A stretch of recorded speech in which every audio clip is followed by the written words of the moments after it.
Baruch atah Adonai Eloheinu melech haolam she'akol nivdiyeh bidvaro. I am once again, of course, where? In the Bible, in the Torah. I am now dealing with the second matriarch. Her name was Rivka. She had difficulty in conceiving, like most of the matriarchs had, except for one, Leah. She gave birth to 6 sons and 1 daughter. 6 of the tribes came from that woman. And the other 6 tribes came from 3 additional women.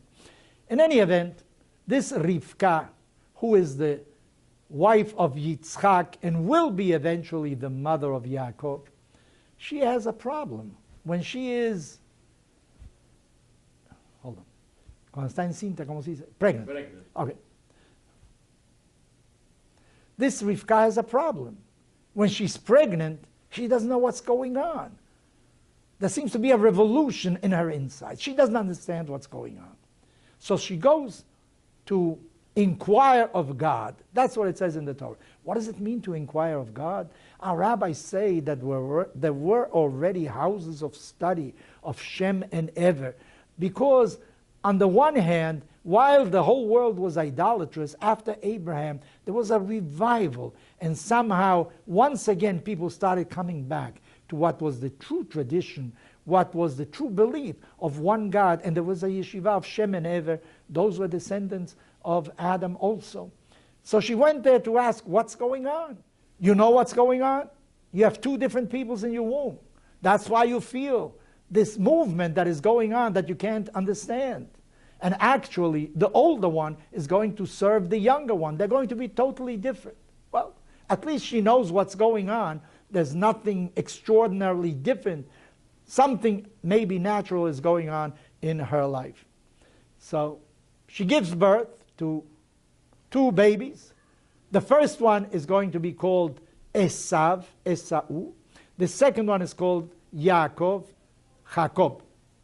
Jacob.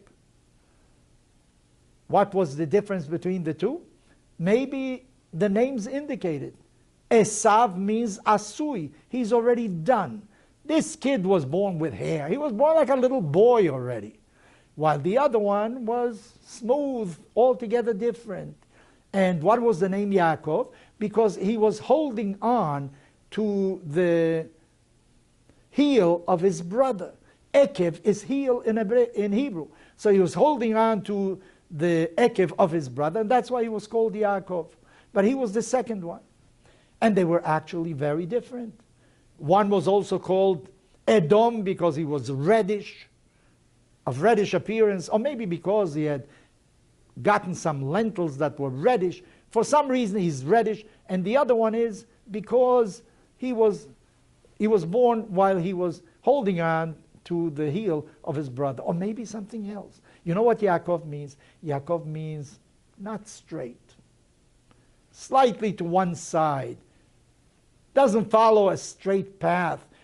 Devious, maybe that is also the meaning of Yaakov. And actually in the Torah we find using that word already.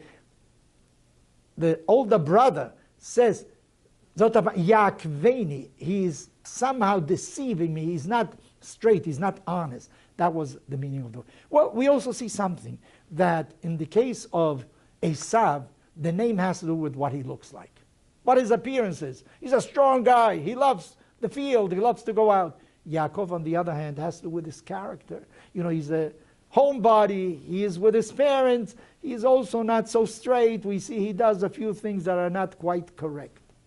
Well, maybe they also refer to different outlooks in civilization. The Greeks placed great emphasis upon form, beauty. The statues, all the art that they left behind them showed a great appreciation for form. That doesn't mean that the Greeks didn't appreciate ethics or morality. Of course they did, but they put great emphasis upon form. Today we see even people, that try to straighten out their noses and hair and God knows what, because we appreciate very much the form of things. And maybe that was what Esav always gave preference to, the form of things. The substance maybe wasn't that important to him. In the case of Yaakov, it was the other way around. Maybe the most important was the substance. And He wasn't always honest, it seems, in the beginning. So what can we learn from this? You know, I think there's a limit to what you can do with a form. You can make it more beautiful, or maybe there's no limit. Art has no limit. But what can a person do if he wants to change his appearance? I think there's a limit to which you come. You can't do any more surgeries in order to change what you look like. But when it comes to character, there's no limit at all. You know, maybe the name Yaakov means that he was bent in the wrong way. If he is bent the wrong way, maybe he can be straightened out to go the right way. Our rabbis say, "B'makom sheba'alei teshuva omdim, afilu tzadikim gemurim lo yecholim lamod." In the place where those who come back to the tradition, come back to morality, stand, even those that are entirely just cannot stand. Maybe because those who are returning were already on a different side also. They can appreciate the difference. They can